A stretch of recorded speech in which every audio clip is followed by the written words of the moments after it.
చవలయ్యా అయ్యా ఈ వీరయ్య పద్దులో ఏం దవగట్టినట్లేదురా?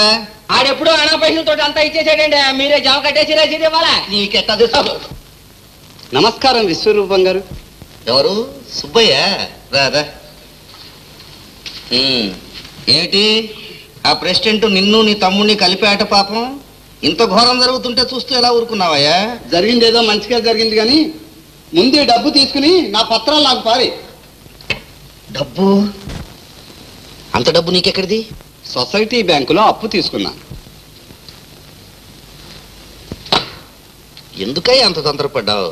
ఆ అప్పు నా దగ్గర ఉంటే. నీ దగ్గరే ఉంటే ఆ అప్పు పిల్లల్ని పెట్టి నన్ను నా ఆస్తిని కూడా మింగేస్తుంది. సొసైటీ బ్యాంకేనయం ఎప్పటికైనా నా ఆస్తి నాకు దక్కుతుంది. అంతవరకు వచ్చిందా వ్యవహారం? సరే సరే కానీ నా కాగితాలు నాకు పారేవయ్యా. డబ్బు ఎంచుకొని ఏవయ్యా?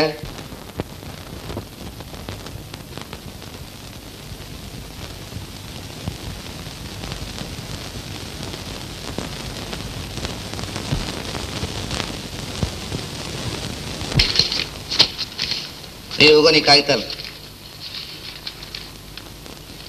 వస్తానండి విశ్వరూపం గారు. ఇంకేం వస్తావులే, వెళ్ళు వెళ్ళు.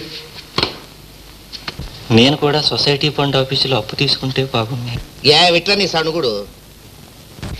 నేను కూడా సొసైటీ ఫండ్ ఆఫీసులో అప్పట్టుకొస్తే ఎలాగా ఉంటుందా అని ఆలోచన చేస్తున్నానండి. ఒరే చవలయ్య, పెళ్లి చేసుకుని బాగుపడవలసిన వాడివి. నీకెందుకు అటువంటి పాడాలోచనలు నాయనా? నేను కూడా బాగుపడదామనండి.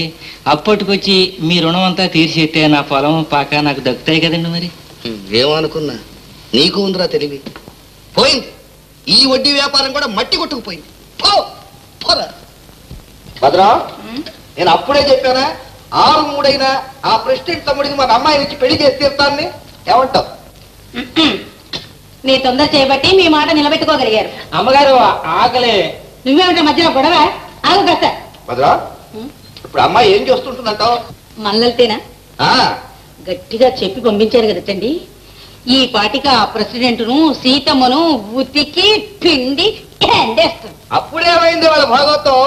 ముందుంది ముసళ్ళ పండగ, చూస్తూ ఉండు. ఆస్తి మొత్తం మనకు వచ్చేస్తుంది. ఎలా వస్తుందండి? సీతమ్మ కొట్టాలి కదా, దానికి జన్మలో పిల్లలు పుట్టరు. అంచేత ఆస్తి అంతా మన అమ్మాయికి పుట్టే పిల్లలకి చెందుతుంది. అబ్బో అంత హాత్ వచ్చేస్తే మనకు దివాళా ఎత్తేసినా మనకి డాకాలేదు. నోరు మీద ఆపసుకున్న పక్షి వండబట్టి మనం అలాగే మూసేస్తాను. వాడి మొన్న దండలేవి. ఇంత